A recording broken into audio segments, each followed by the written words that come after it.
What's up, everybody? Hope you all had a great day. Getting into this episode of Beyond the Gates. Um, Martin. See, just when I be starting to like Martin a little bit, because he was killing it the last few episodes with the reveal and all that type of stuff, I was on his side. But here he go back with the BS again, and this is what irritates me. You know what I mean? Like when he was talking and stuff like that, Smitty was, telling him, well, that same hotel is where your dad's staying. We ain't want to tell you. Your grandfather didn't want to tell you because, how you react to things sometimes. And here he go. Here go Martin flying off the handle yet again, tripping. Oh, I'm not a damn child. Well, you could have fooled me because that's how you act, sir. Act like a damn child. Every time he reacts to something, that's how he acts. Like he just blows up. He just gets so angry and upset. And I agree with Smitty. This is exactly why people don't like to tell him anything, because of the reaction.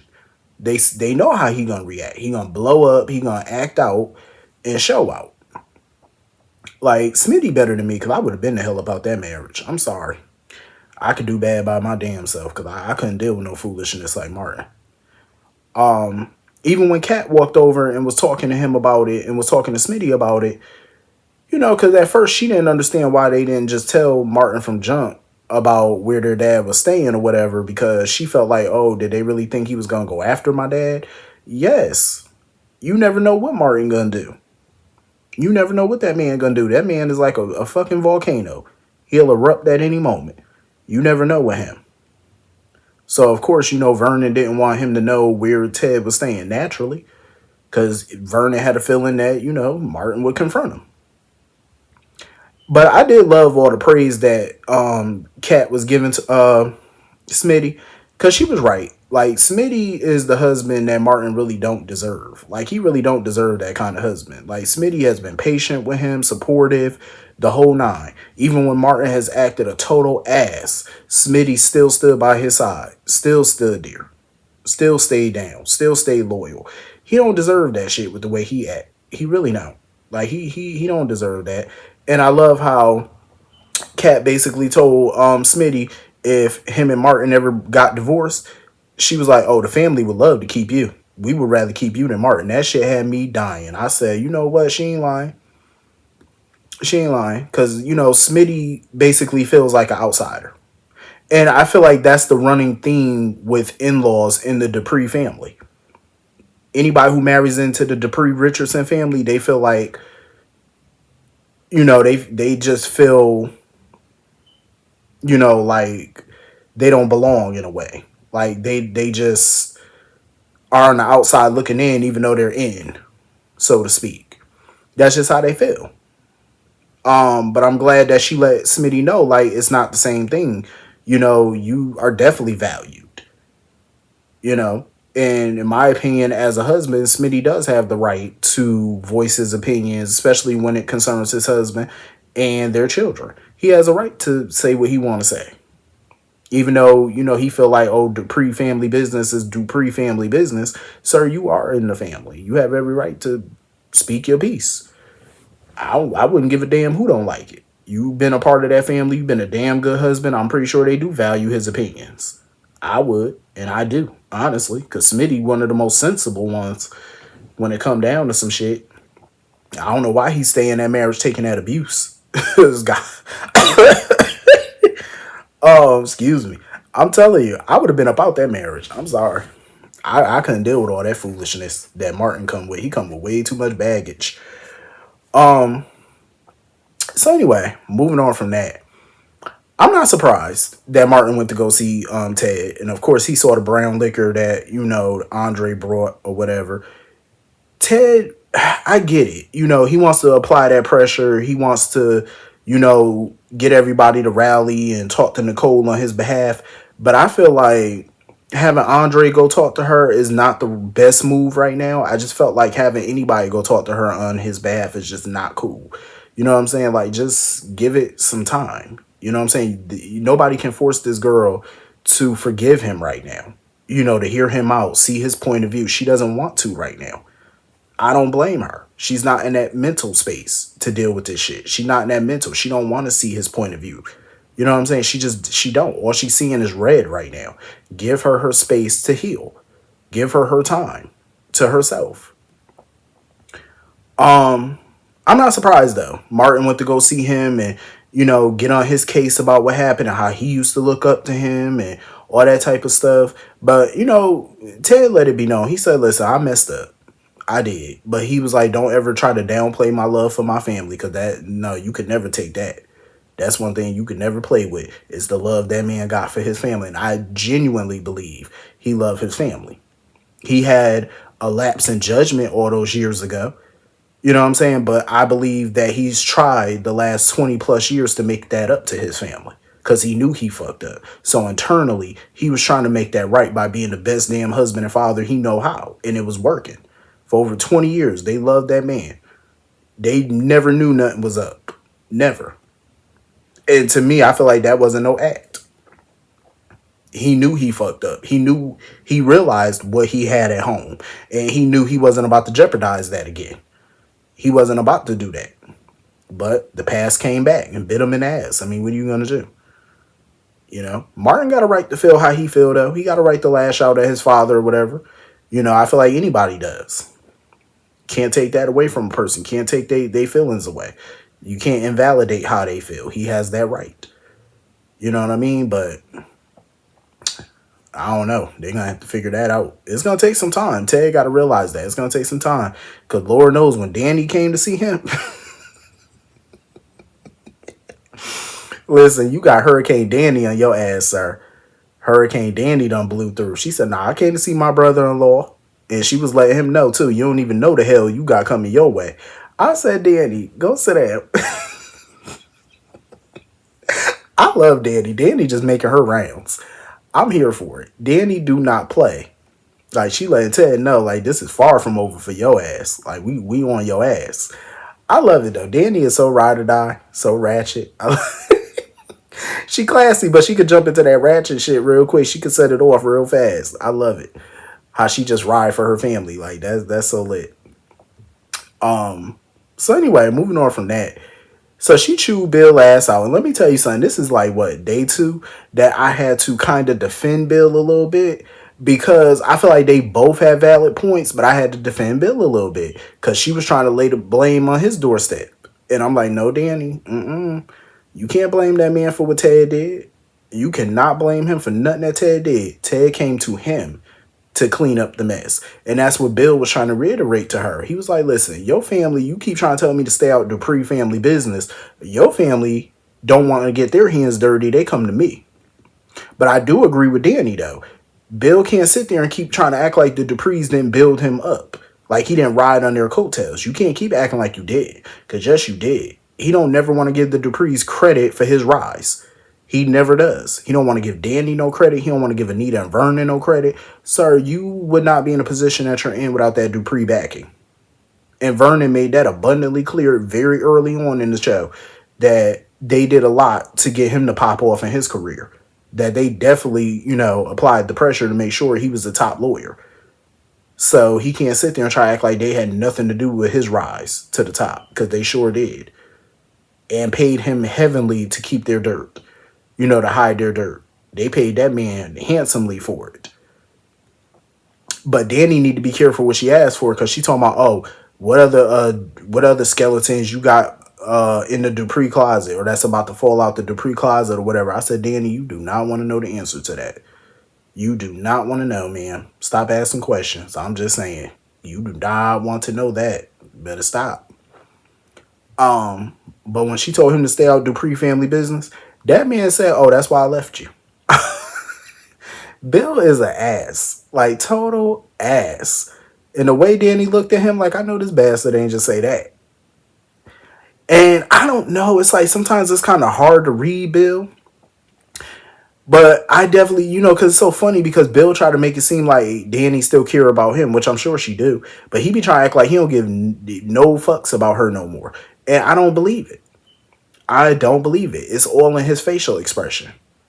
Even when he sat down to take a little sip of his drink, I could see it in his face. And I think he regretted what he said as soon as he said it. As soon as it left his mouth, he looked like he had an instant regret what he said about, oh, that's why I left you. I think he regretted that. I don't know what's going on with Bill and why he did what he did, but I think it's an agenda behind that shit.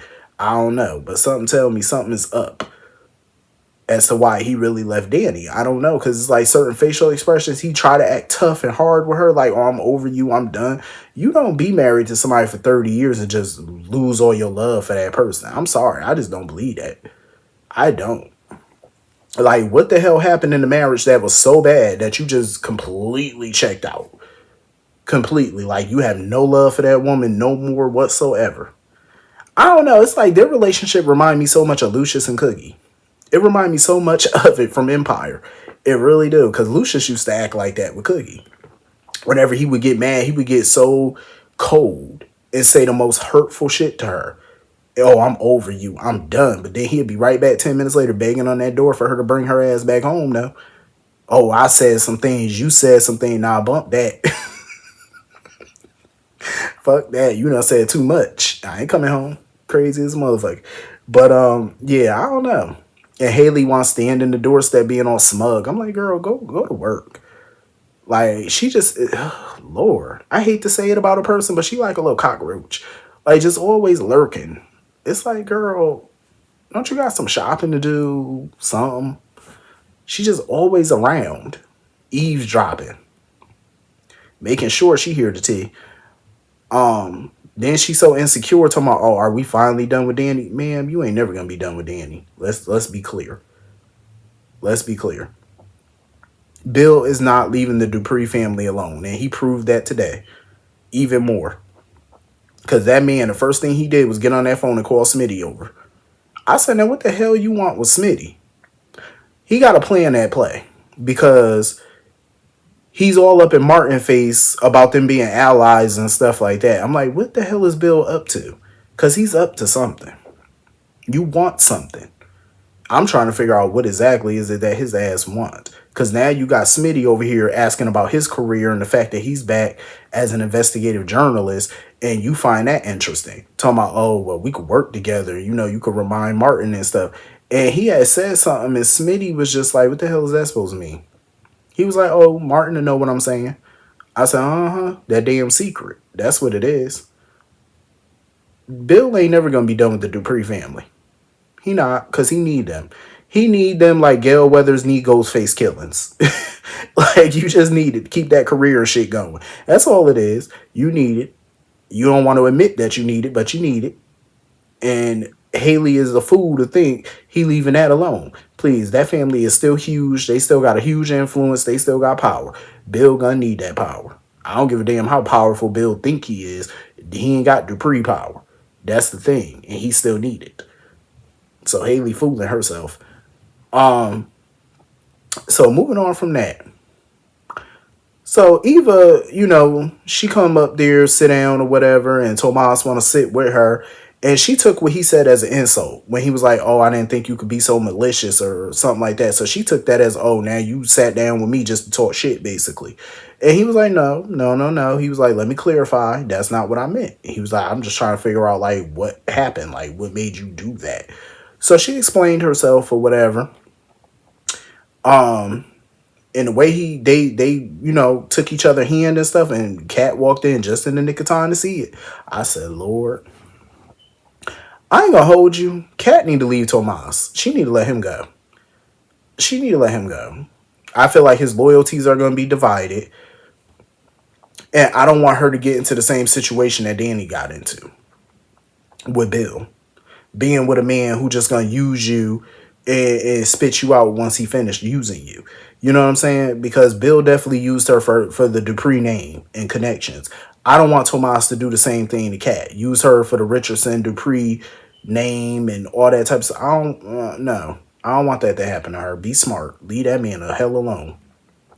Leave him be. Nope. I don't even want to see her even attempt to compete with another female. Because at the end of the day, Kat may be bougie and stuck up and all that self-righteous. She may be. But she is a damn prize.